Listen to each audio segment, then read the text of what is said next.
One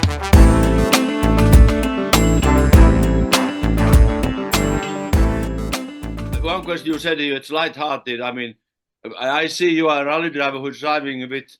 Was it I didn't even recognize your car. Is the Rover or which car is it? Yeah, it's a Rover SD1. Yeah, yeah, Exactly. So I mean, so it's definitely very light. Maybe not very light lady to handle, but I mean, you have a good sense of humor, you know. that is absolutely. We might come on to that in a minute.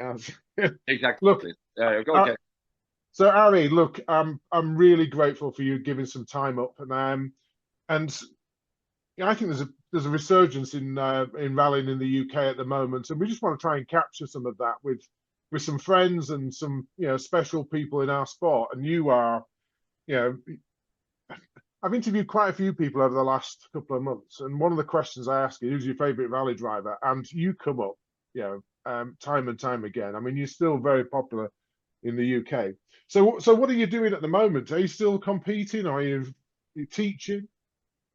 Thank you, Chris, for doing this. I really do appreciate. Yeah, we must make an effort to upkeep our sport and give it give it to future generations and to have an uplifting spirit ourselves. And well, what am I doing? People say, "Are you retired?" I say, "What could I retire from? What could I retire from?" First, most of my life was in rallying, and then this was like a kind of a tsunami which just took me. It just took me, and that's I was sort of like just myself wondering what is happening to me throughout my life, because when the passion is stronger than any reason or rational thinking, it's just life is just unfolding in front of you the way you could never realize and imagine. Sometimes I ask myself, and this is not a false modesty, when I say, well, why me? Why me? I mean, why this all rich life with ups and downs has happened to me? And then I was in politics, so I say jokingly, half jokingly, rallying and then politics. Not a single day of honest work. So, so where can I retire from? Well, we had to here and farm in south of France mainly, partly also in Finland. I'm as you can see, still ambassador for BMW here in France.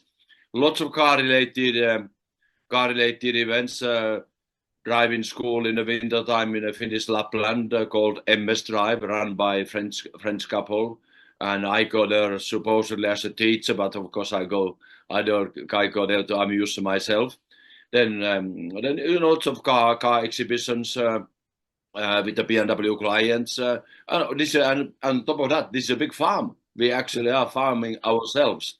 I mean, sometimes I'm on a tractor myself. I mean, not that often, but my favorite hobby is to JCB, and so I dig a hole and then I fill it up. So various things. The year starts always with quite a clean calendar, and then I end up with a very full calendar. Brilliant. That's fantastic. And I do like the idea of you digging holes and filling them up again. Exactly. So Just for the sake of it. Just for the sake of it. so look, And having coffee far too often. Yeah, there's nothing wrong with that. I can't survive without my coffee. Look, I first saw you going through Clockeinog in 1981 on your way to that World Championship. And I mean, what's your recollection of that moment? Finishing the Lombard RAC. It's a grueling event, and and picking that trophy up. Very long event, and the city was due to my own mistakes. Had we not won with David Richards the championship, it would have been entirely my fault because of my sometimes that's it in outsiders' eyes because of my stupid mistakes. So the score was that Guy Fregeland was leading with Jean Todt.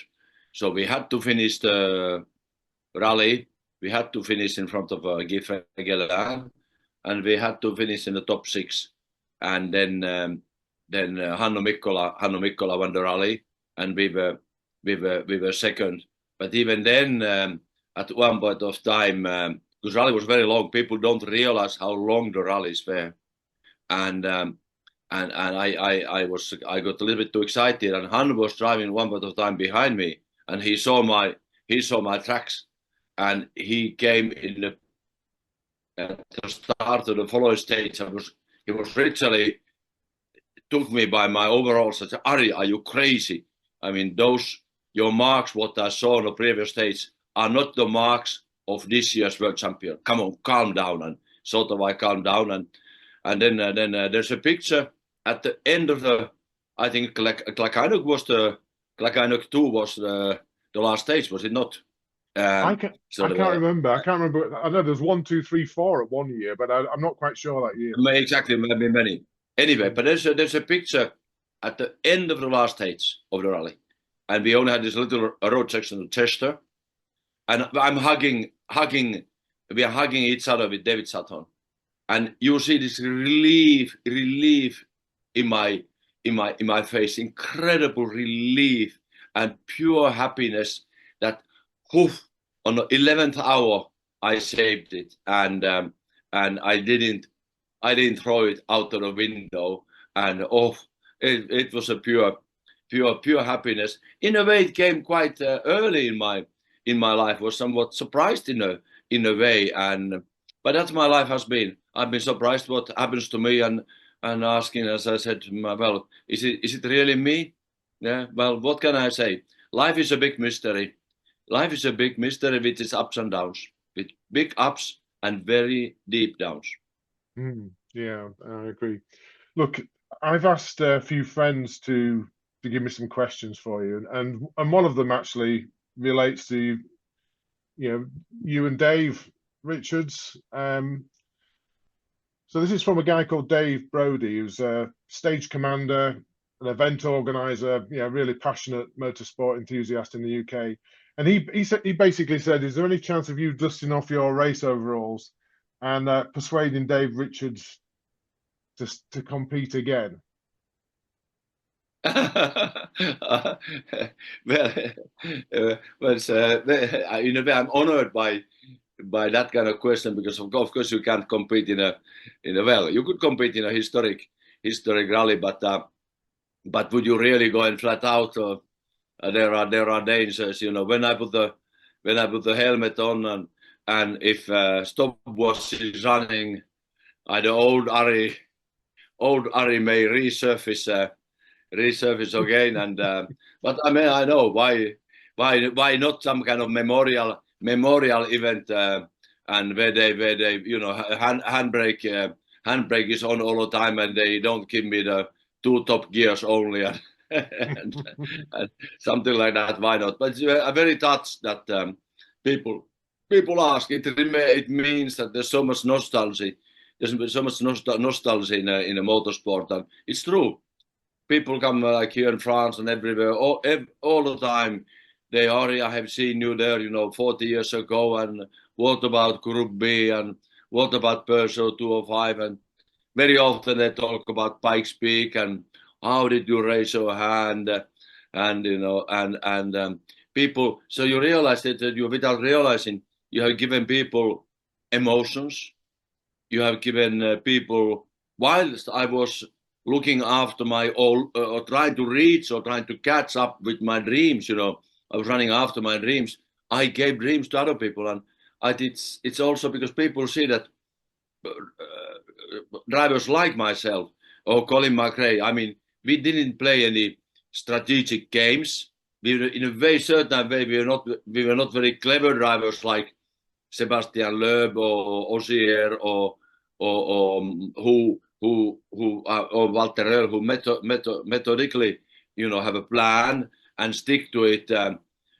Colin and myself, we drove sometimes every corner as if it was the last corner, and of course very often it turned out to be the last corner in a rally. But people realize that you are authentic.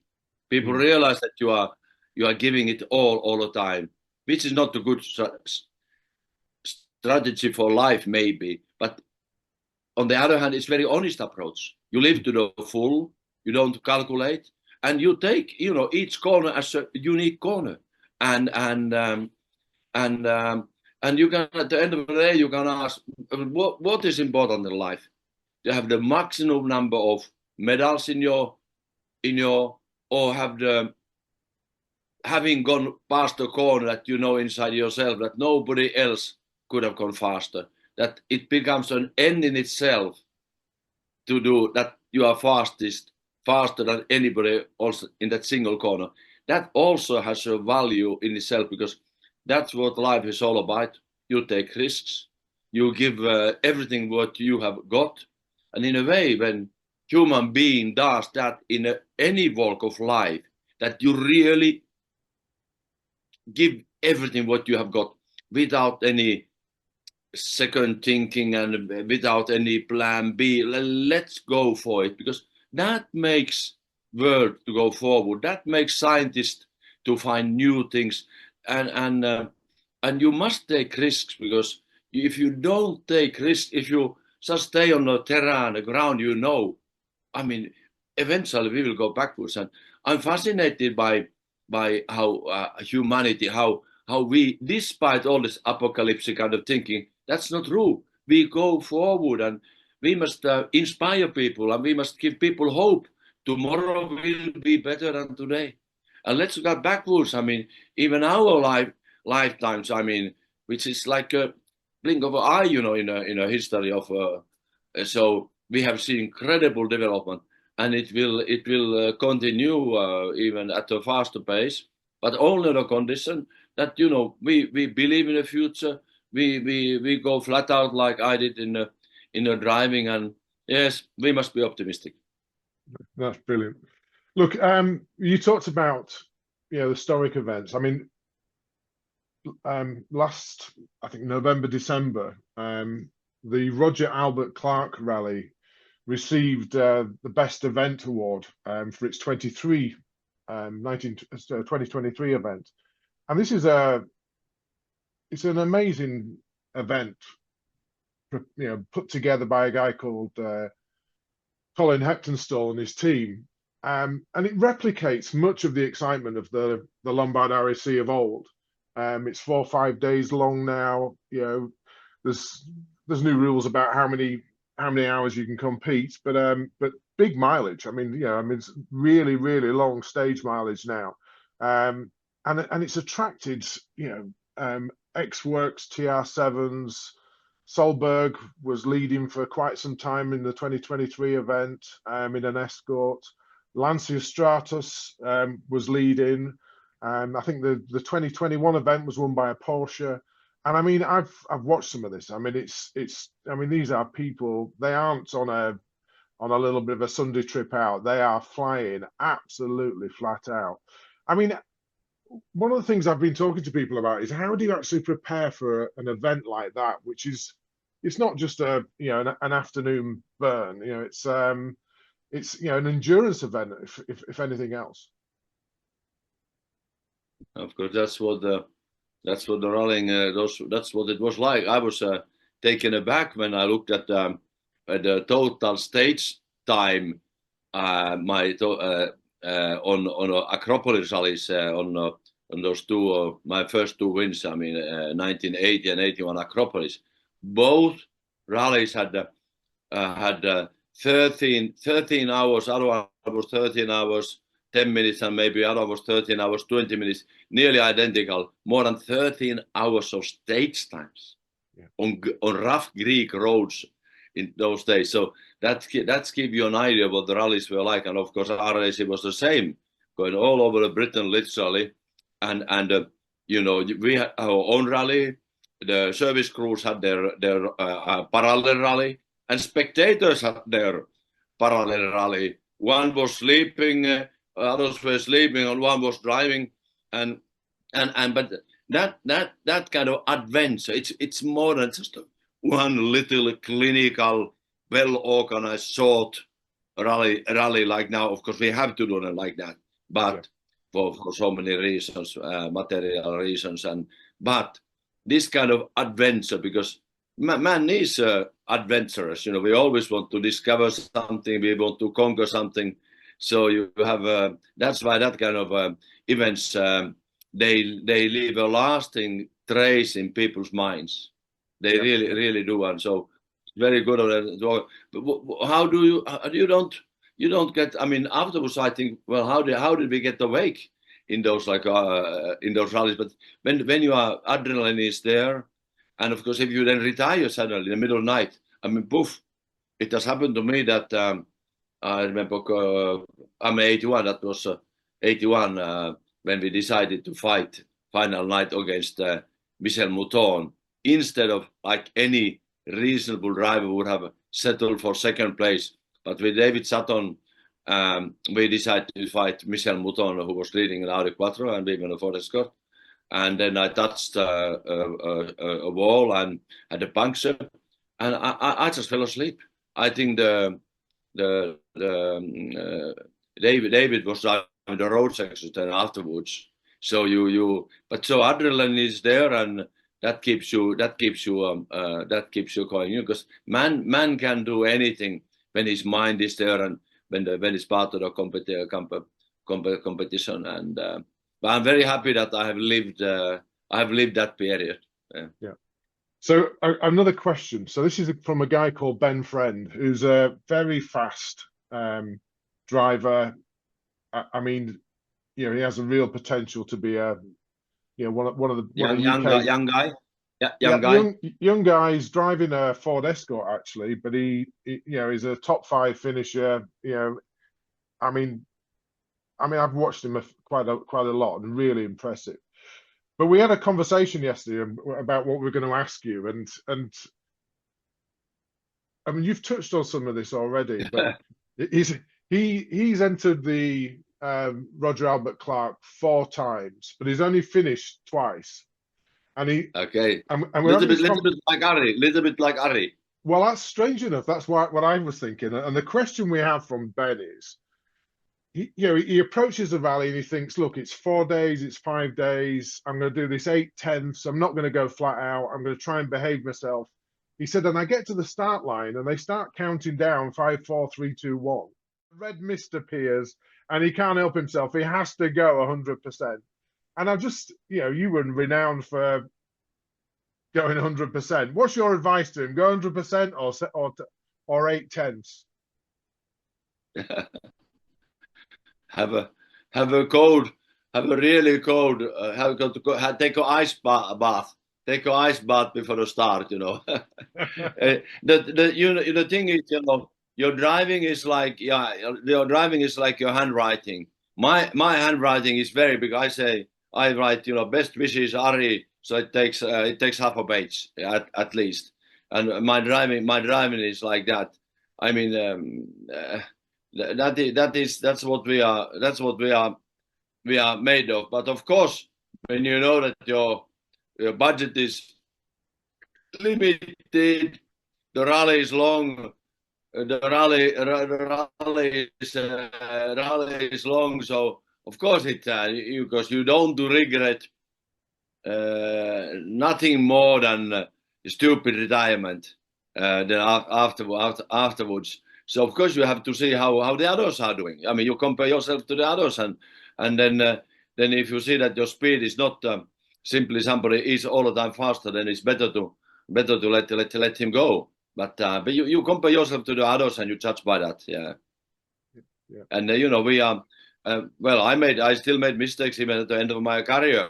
The old Ari sort of resurfaced, and sometimes the pleasure of driving was bigger than anything else. But of course, when you know that now, I need to finish for my career because I haven't got more cards up in my sleeve. Of course, you need to tell to yourself. You ask your co-driver. Well, each time when you see that I start going too fast, well, hit me on hit me little on the elbow. Give me a blow on the elbow. I mean, come on. Sometimes drivers really need to. That co-driver need to literally hit them to come to your senses. Yeah, no, I get that. My navigator's hit me a few times. Here's a question from Phil Rees. Phil's a marshal. He's been out on every Roger Albert Clark marshalling for the last 10 years plus, 20 years nearly. Fantastic. I mean, what's your message to the marshals? Yeah, I mean, sometimes, I mean, particularly in November, I mean, it's really grim, the weather. I mean, have you got a message to the marshals out there, that big orange army? It's my message is very clear. I take my hat off for them because you know they are these quiet soldiers hidden in the background. But yeah, but without them we wouldn't have our war. And but it's all about passion, and it's so much easier to stay back at home and watch TV and stay in your stay in your canapé in your sofa and have chips and beer. But you know they came off. They came out and they because they are passionate. They are passionate about something. I think that's my word is a passion. I respect people who are passionate, whatever the passion that is, because life is so short on the face of the earth, yeah, and even the best case. So, I mean, we are like a engine which is idling, just ticking over. We shouldn't be spectator in the middle of the storm. We should we take whatever the bull is. We have to take it by the horns. Whatever it is, whatever it is. But you are passionate. You believe in life, and you in a way you in the morning when you get up, you say to yourself, "Wow, I'm still here." You know, great. Even if it's not great, but you say, "Come on, I'm still here. Life is life is great, despite the circumstances, which are sometimes, they can be grim, they are difficult, but it takes a certain kind of uh, wisdom to realize that in any case, it's this is a great adventure life, and people like marshals, they don't stay back at home. They come out. I really respect them. They are not wasting their time. No, that's brilliant. Thanks very much for that, Ari. Look, Ari, just three quick questions now, quick fire questions, bit of fun. We have barely started. We have barely started. No, no, it's all right. We've got a little bit more time. So quick questions. Who's your favourite British driver, Stig Blomqvist or Tony Pond?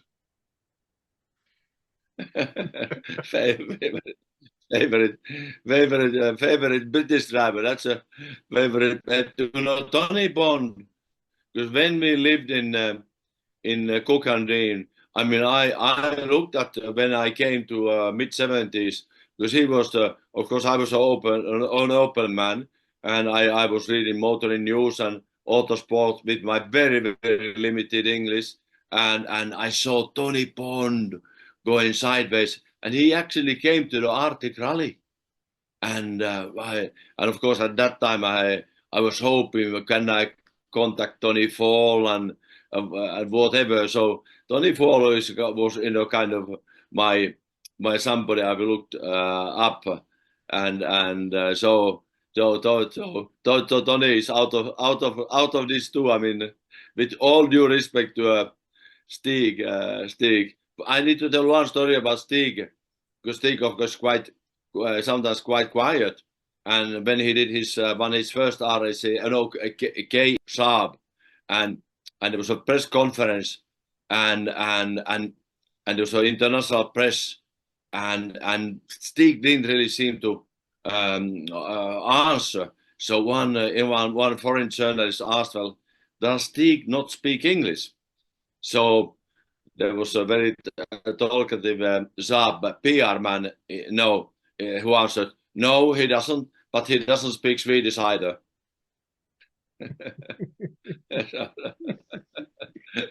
So I have many good battles with Stig. So Stig, and a good fight, yeah. Yeah, yeah.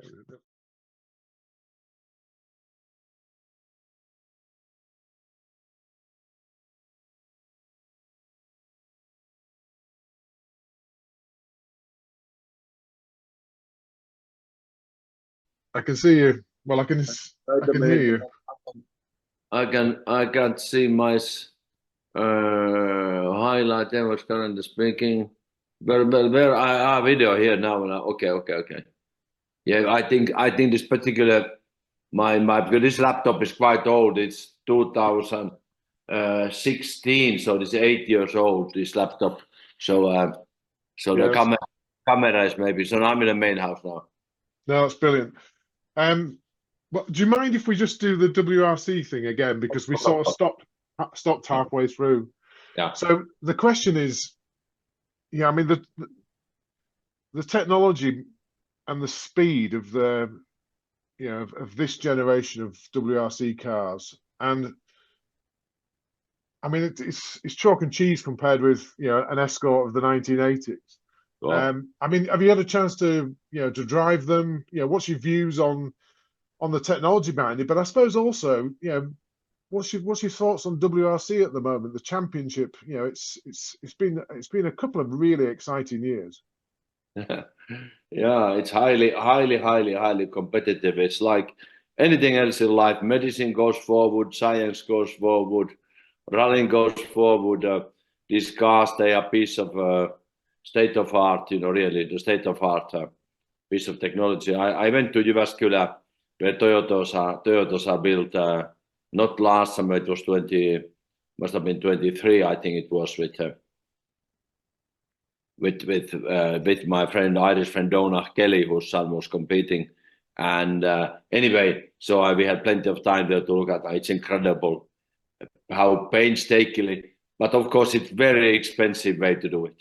Of course, it's very expensive way to do it. So I managed to miraculously overcome 8-minute penalty against Walter Röhl. Rallies were very long with the lucky tire joints. So that was possible. Now you can't catch. I mean, if you're gonna get half a minute back in a 3-day rally, that would be a lot. So it was ultra competitive. But what matters at the end of the day is it is spectacular because it's fast. But if you're really looking for just entertainment, I mean, I think they should be just real drive cars only. They would cut up roads less, and it would be incredibly spectacular, with a real, because after all, sport is just entertainment. We who are in the middle of it, we take it very seriously, but the world does not revolve around us. It doesn't. We are clowns. We are just clowns in the circus. We are there to entertain. We hopefully give a smile to the faces of people. We make them to forget their daily worries for a little while. When the car goes completely sideways and throwing sand on you, well, that's what it's all about. You go like this for a little while. So the downside of this modern technology is that, of course, it's very expensive. Yeah. There are really 2 cars, and of course, then Malcolm with his somewhat limited budget, trying to stay with Hyundai and Toyota. So rallying deserves to have a better entry list and more money, more manufacturers. So I think I suppose the only way is that because is it a good marketing investment? You have to see the price of it. So if the technology was not as advanced, we could probably have a bigger a bigger entry list, and that's what we are. And in any case, that will enable if you have more basic cars. And in a way, if you say that to exaggerate a little bit, if in the beginning of your career, everybody has a same kind of car, so you see who is really good and who is not. And if your tires must last 5 rallies, just to exaggerate, but your other tires, they also have to last for 5 rallies. So you don't have grip, they don't have grip. So you are equal, and you come down on budget. So that is our challenge. Even karting, it becomes so expensive, and then it becomes a rich man sports only, and it shouldn't be like that. Because rallying or motorsport is so fascinating sport, but it's just people can't reach it. So we should do more effort to sort of downgrade it technology-wise, and then we could have a far wider base at the starting point. I mean, lots of competitors, and of course, wider it is at the start, higher the pyramid will be at the top. So it's a ever going challenge. I mean, looking at, I mentioned earlier on the Roger Albert Clark rally, which was, I mean, maximum entries year after year after year. How many? How many? 200 cars. Yeah. Really? So I mean, I mean, it really does replicate the old Lombard RAC rally. And like I said before, we have, I mean, 310 brake horsepower TR7s, 300 brake horsepower Stratuses, virtually works replica, if not better, escorts out there. I mean, these cars are expensive as well, but they're not as expensive as a Rally 1 car. And there is that sort of, I remember going back to the 21 event. I mean, I think on the final 2 days, there was like 4 leaders. Really? People were crashing out. Yeah, it was really, really competitive. I mean, somebody asked earlier, I think it was Dave Brody, said, "Yeah, would you dust off your racing overalls?" I mean, if you came and did an event like that, I mean, this is not about tootling around an exhibition stage. I mean, this is 30 stages, through Kielder, up into the Scottish stages. I mean, some amazing stages out there. Down to Wales. I mean, they do a day in Wales as well. I mean, it really is. How do they get marshalling all that done?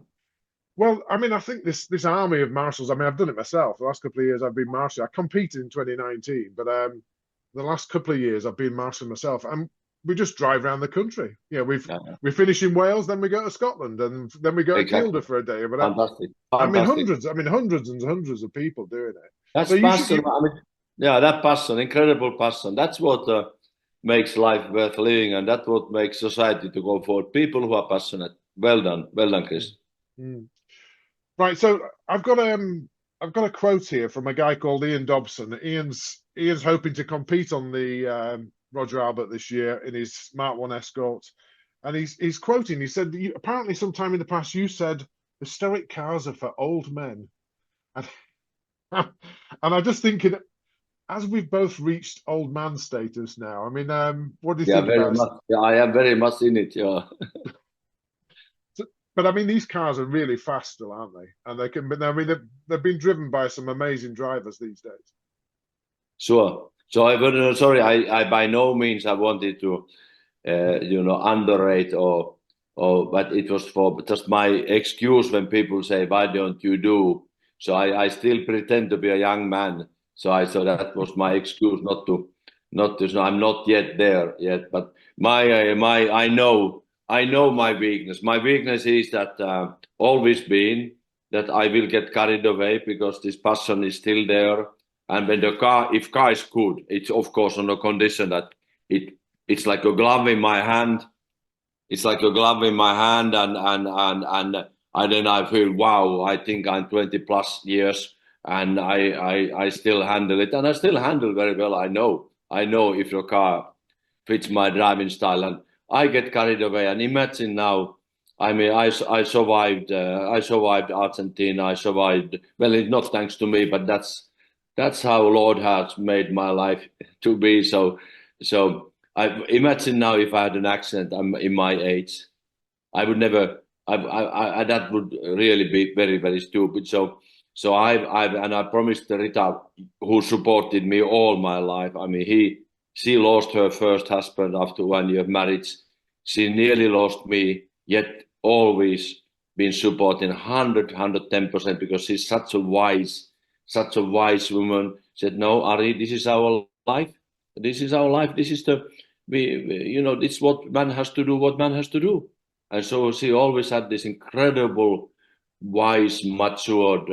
But now it wouldn't be. But it's true also. When I was running, Rita was, was afraid in a way that telephone would ring, because it sometimes rang, and the news were not good. And just give you an idea, she was on our little island. We, like all the Finns, have a summer house on our island, 1 hour from Helsinki.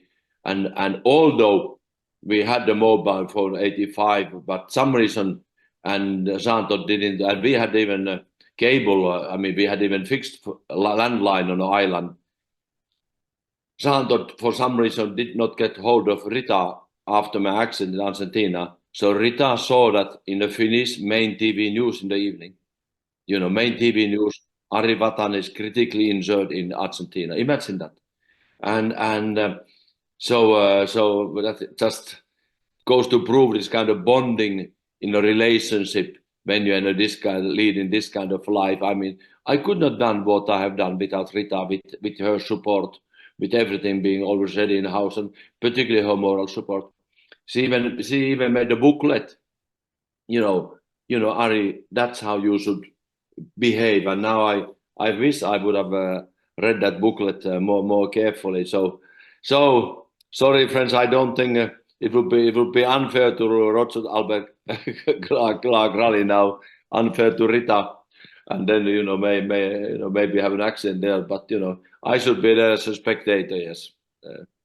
So my next question was about spectators because, as you know, your face is on thousands of motorsport is dangerous posters. Yeah, do they still use those? Oh yeah, still use it, and I mean it's a powerful message, from it is. And I mean, for me,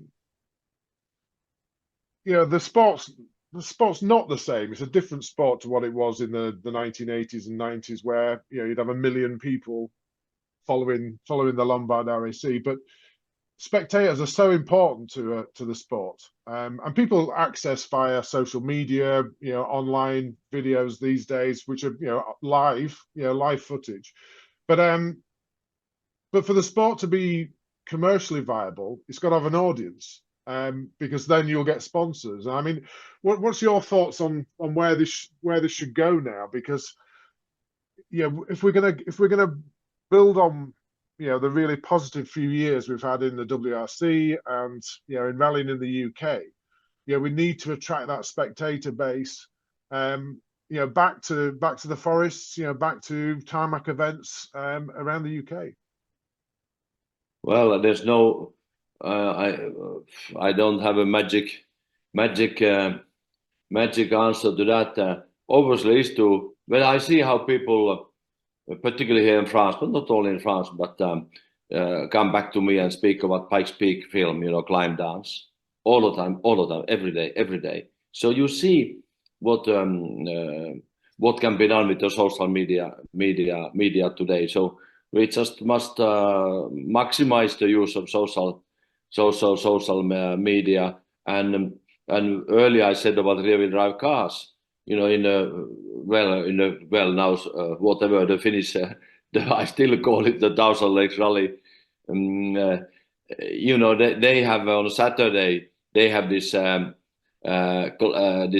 glass where mainly old BMWs, 6-cylinder BMWs are driving, and all the spectators will stay, and they will work because this magic, 6-cylinder. There are some other smaller cars, but they are mainly 6-cylinder BMWs, and it has got also very funny name in Finnish, that particular class. The name implies that those are the real drivers, and it's magic. It's magic to see these 6 cylinders going sideways, and the noise. Well, it's not the noise. It's music. It's so important.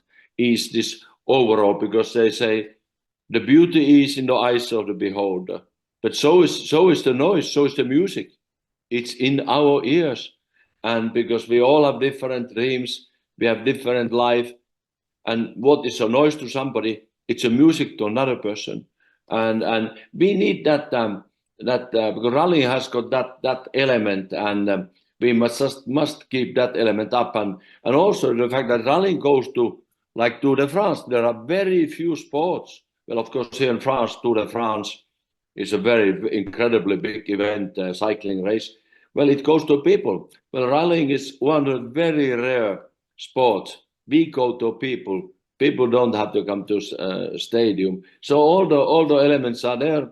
We just make sure that it's accessible, that it's not too expensive, and we maximize the media and social media coverage, and we keep on creating emotions. We keep on creating emotions. Yeah. So I'm just to sum up. I mean, first of all, thank you for your time this morning. It's really, Oh, no, really sorry cool. for the delay. Oh, I'm always late. No, nice. I've asked all the people I've interviewed over the last month or so, why do we do it? I mean, what's the thing that, is what was the bit that sort of was so exciting, was so addictive, which dragged you into the sport, and still you speak today, you're extremely passionate about it. But I mean, Absolutely. so what was it that really, made this such a special sport for you? It's a good question to which I don't have an answer. It's me. It's bigger than me. Life is a big mystery. I already mentioned how Rita lost her first husband. We lost Kim last year. I lost my father when I was 8 years of age. My father had fitted the seat belts previous day. This was a new car, and the seat belts were not buckled the following day. And when my father died, we were on the way to a funeral, only 40 kilometers away. And the mother realized later on, we were on the wrong day to a funeral. Think about that. 1960, my father, a farmer, eastern part of Finland near Russian border, he had this forward way of thinking. Brand new car, his first car, Borgward, German car which disappeared, Borgward. It was called Borgward Isabella Estate Brake. So he gets the seatbelts fitted, 2-point seatbelts. They are not buckled on the following day. And we go to a funeral on the wrong day. If you make a script like that for film, it's not credible. Yet that happened.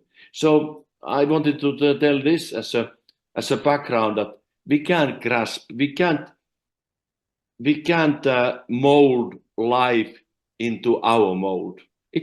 We need to accept it. We are very small, and I think God has given all of us. We are gifted in something, and after death of my father, we had no father, no car, and 4 years later, 62, when I was 12, Raleigh came to this Tuupovara, which is my little village where we built now house recently. So Raleigh came for the first time there, 2 o'clock in the morning in July. Well, of course, July night in Finland is fantastic. It's not really dark. It's this fantastic summer light, and they came 2 o'clock in the car, the first car, and I'm there sitting, 10 o'clock in the evening, 4 hours prior to the first car. I said to myself, I won Mr. Show. I took my bicycle. The rest of the family went to bed.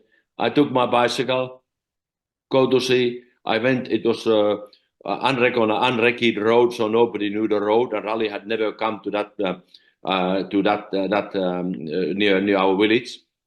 And this worst Volvo 544 model, came with the drum brakes, hot and sideways, and kicking up the dust in that Finnish summer night. And I think this little boy sitting on the bank, I just went like this, and literally, I really think that my spirit went with that car, and my body stayed on that bank. And literally, Chris, the rest of the story, The rest of the story, I'm still talking about that. I'm really tears in my eyes, because life is so great, so incredible, and I'm still here, and you are here, and we have awoken to this new day, and just life is a big gift. It's a big gift. It's a mystery, but it has this red plot. It has a meaning, and we have a hope for future and beyond the line after this earthly life. So what else can I say? I let life take me, and however long it will take me. Ari Vatanen, thank you. It's been a pleasure Thank you. to talk, and I think you inspire a next generation of competitors. Thank you, Chris. I'm inspired by life.